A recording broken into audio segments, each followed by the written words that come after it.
راز صاحب، حکومت سے مطالبہ کیا گیا تھا حکومت کی طرف سے کہ فل کورٹ بنا دیں. فل کورٹ نہیں بنا، بلکہ جو 9 رکنی بینچ تھا وہ 5 کا ہوا، 4 کا ہوا، اب 3 کا ہو گیا ہے. جسٹس اعجاز الحسن ساتھ ہیں چیف جسٹس کے، اور جسٹس منیب اختر ساتھ ہیں. نواز شریف صاحب نے تھوڑی دیر پہلے کہا کہ سیدھی بات ہے، جب بینچ ہی قبول نہیں تو فیصلہ کیسے قبول ہوگا. اب اگر عدالت، وزارت دفاع، پھر وزارت داخلہ جو آپ کی ہے، وزارت خزانہ ڈار صاحب کی، ان سب کو حکم دے دے کہ الیکشن کمیشن کے ساتھ تعاون کریں، تو کیا آپ لوگ کیا کہیں گے؟ ہم نہیں کر رہے تعاون، کیا ہوگا؟ نہیں دیکھیں شاہزیب، اس میں ایک اور بھی بہت ہی اہم پہلو ہے جو کہ آئینی اور قانونی بھی ہے کہ موجودہ بینچ جو اس وقت چیف جسٹس صاحب کی سربراہی میں اس معاملے کو جو ہے وہ ٹیک اپ کر رہا ہے، وہ ایک ایسے فیصلے کو امپلیمنٹ کروانے کی کوشش کر رہا ہے جو فیصلہ ہے ہی نہیں، جو فیصلہ ہوا ہی نہیں. جو فیصلہ جو ہے وہ 7 رکنی بینچ میں 4-3 سے جو ہے وہ فیصلہ ہوا، اس کے مطابق وہ سو موٹو نوٹس جو ہے وہ خارج ہو گیا. جبکہ جو اختلافی فیصلہ یا جو مائنورٹی فیصلہ ہے، یہ بینچ جو ہے وہ اس فیصلے کو جو ہے وہ امپلیمنٹ کروانے کی کوشش کر رہا ہے، جو کہ سپریم کورٹ کا فیصلہ نہیں ہے. اور یہی رائے ہے تمام سینئر قانون دانوں کی بھی، اور حکومت کی بھی اس بارے میں جو ہے وہ مشاورت ہو رہی ہے. مگر صاحب یہ بات ظاہر ہے کہی گئی بینچ سے، مگر چیف جسٹس نے نہیں قبول کی. بینچ کے اندر سے بھی آواز اٹھی، جسٹس مندو خیل صاحب نے بھی آواز اٹھائی. منصور علی شاہ صاحب کا فیصلہ آ چکا ہے، مگر نہیں چیف جسٹس نے قبول کی. اٹارنی جنرل نے بھی یہ معاملہ اٹھایا، نہیں قبول کی. اب 4-3 والی بات نہیں قبول کی ہے، آ گیا فیصلہ. تو پھر کیا ہوگا؟ کیا حکمت عملی ہوگی؟ کیا کریں گے آپ لوگ؟ نہیں شاہزیب، یہ کیسی بات ہے کہ نہیں قبول کی یا نہیں قبول کیا گیا. دیکھیں، یہ کوئی چیف جسٹس صاحب کی یا ہماری کوئی ذات کا مسئلہ تو نہیں ہے. یہ مسئلہ جو ہے قانون کا ہے، یہ مسئلہ جو ہے وہ آئین کا ہے. اس میں جو آئین کا منشا ہوگا اسی کے مطابق سب کو عمل کرنا ہوگا. جب ایک سپریم کورٹ کے 7 میں سے 3 ججز ایک بات کہہ رہے ہیں، اور 4 ججز نہ صرف کہہ رہے ہیں بلکہ کھل کے کہہ رہے ہیں، اور وہ اپنے نوٹس میں آرگومنٹس دے رہے ہیں، تو آپ مجھے بتائیں کہ پھر یہ 4-3 کا فیصلہ جو ہے یہ میجورٹی فیصلہ تسلیم ہوگا یا منورٹی فیصلہ تسلیم ہوگا؟ پھر کریں گے کیا؟ چیف جسٹس نے نہیں مانی، فیصلہ جو ہے عدالت فیصلہ دے دے گی تو اب کیا ہوگا؟ میں کہہ رہا ہوں وہ نہیں مانی بات، اب فیصلہ آ گیا تو پھر کیا ہوگا؟ کیا کریں گے آپ لوگ؟ نہیں کریں گے تعاون، نہیں مانیں گے اس فیصلے کو؟ نہیں شاہزیب، یہ فیصلہ ہے ہی نہیں. اب دیکھیں نا، معاملہ یہ ہے کہ یہ فیصلہ جو ہے، یہ فیصلہ وہ ہے جو 4 ججز کا ہے. انہوں نے اس کو سو موٹو نوٹس کو خارج کر دیا ہے. اب یہ فیصلہ جو ہے یہ اس کو امپلیمنٹ ہونا چاہیے. یہ سو موٹو نوٹس خارج ہو چکا ہے، اور اس کے مطابق یہ کیس آگے نہیں بڑھایا جا سکتا. جو آئینی پوزیشن ہے وہ یہ ہے. اور دیکھیں، اس میں وہ جج صاحبان بھی، بلکہ میرا خیال ہے تینوں جج صاحبان جو ہیں وہ اس فیصلے میں موجود تھے، جسے پاکستان کی تاریخ میں ہر فرد نے جو قانون کی تھوڑی یا زیادہ سمجھ رکھتا تھا، انہوں نے کہا کہ it amounts to rewrite the constitution. یہ آئین کو دوبارہ لکھنے کے مترادف ہے، جو کہ عدالت کا جو ہے وہ پروگیٹو نہیں ہے.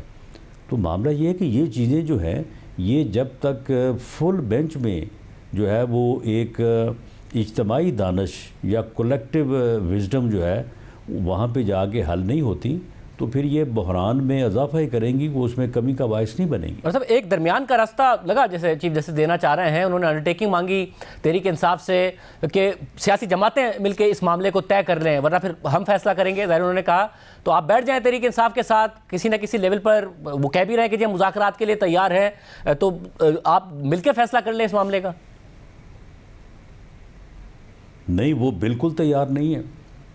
وہ تو یعنی دیکھیں نا، اب اس وقت ملک میں اگر کوئی بندہ خوش ہوگا یا اپنے مقصد کے قریب ہوگا، تو یہ جو اس وقت ملک سیاسی بحران کا شکار ہے، انتظامی بحران کا شکار ہے، اب عدالتی بحران بھی بیچ میں آ گیا، اس کا شکار ہے، معاشی بحران کا جو ہے وہ شکار ہے. تو یہ بحران جو ہے وہ کس کی منشا تھی؟ صرف ایک فتنے کی. تو وہ تو اس وقت اپنے مقصد کو حاصل کرنے کے قریب ہے کہ اس نے ملک کو ایک ایسی نہج پہ لا کے کھڑا کر دیا ہے کہ اگلا قدم جو ہے وہ افراتفری ہے، اگلا قدم جو ہے وہ انارکی ہے، تو وہ کہاں بیٹھنے کو تیار ہوگا؟ وہ بیٹھے گا نہیں، اور اگر بیٹھے گا تو کسی بات کے اوپر جو ہے وہ متفق نہیں ہوگا۔ صاحب اگر انہوں نے کنڈیشنل انڈرٹیکنگ دے دی ہے آج عدالت کو کہ پرامن رہنے کے حوالے سے، نہیں تو اس نے معاملہ یہ ہے کہ پرامن رہنے کے حوالے سے انڈرٹیکنگ یا بات کرنے کے حوالے سے انڈرٹیکنگ، میں آپ کو یہ دعوے سے کہتا ہوں کہ یہ آدمی جو ہے پرامن تو خیر اس نے رہنا ہی نہیں ہے، پرامن رہنے سے تو اس کے مقاصد جو اس ملک کے خلاف ہیں وہ حل نہیں ہوں گے، لیکن وہ بیٹھے گا بھی نہیں، یہ کبھی مذاکرات میں نہیں بیٹھے گا۔ یہ اس نے آپ کہیں تو صحیح کہ آپ تیار ہیں، پھر دیکھتے ہیں وہ نہیں ہوں گے، نہیں بیٹھیں گے یا نہیں بیٹھیں گے، آپ تو تیاری کہے کہ ہاں جی ٹھیک ہے ہم بیٹھنے کو تیار ہیں، پھر پتہ چلے گا نا وہ بیٹھیں گے نہیں بیٹھیں گے۔ نہیں، ہم نے دیکھیں، ہم نے تو اس کی تیاری کے لیے جو ہے وہ متعدد بار کہا ہے، اور اس کے بعد پھر آگے سے اس نے جو مغلیات جو ہے وہ نکالی ہیں، جس طرح سے گالیاں دی ہیں، وہ آپ کے سامنے ہے۔ وہ کرے نا، وہ ٹیلی فون اٹھائے اور وزیر اعظم کو فون کرے کہ جی بتائیں کہاں بیٹھنا ہے، کہاں بات کرنی ہے، میں آپ کے لیے بات کرنے کو تیار ہوں۔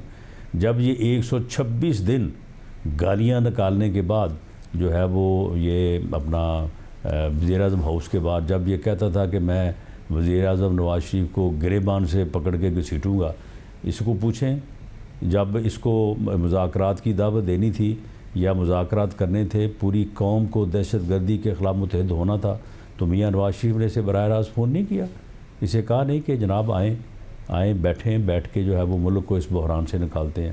اسے ان چیزوں کی سمجھ نہیں ہے، یہ بالکل وہ ڈرامہ کر رہا ہے، وہ کبھی بھی نہ مذاکرات پہ راضی ہوگا، نہ وہ بیٹھے گا، نہ اس معاملے کو سلجھائے گا، کیونکہ اس کا تو مقصد ہی یہ ہے کہ ملک جو ہے وہ بحران کا شکار رہے۔ اچھا، مگر آج چیف جسٹس نے ایک آپ کا بار کاؤنسلز کا اور آپ لوگوں کا مطالبہ تھا جسٹس مظاہر نقوی کے حوالے سے، تو جسٹس صاحب نے کہا کہ جسٹس مظاہر نقوی کو بینچ میں شامل کرنا ایک خاموش پیغام دینا تھا، میرے ججز کے بارے میں بات کریں گے تو پھر میرا سامنا کرنا پڑے گا، ٹیکس کا معاملہ ہے تو متعلقہ افسر کو کہیں ٹریس کرے، ٹیکس معاملے پر کیسے جج کا ٹرائل کر دیں۔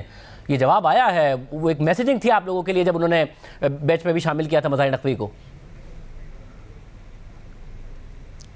نہیں شاہزیب، یہ چیف جسٹس آف پاکستان کے الفاظ ہو سکتے ہیں؟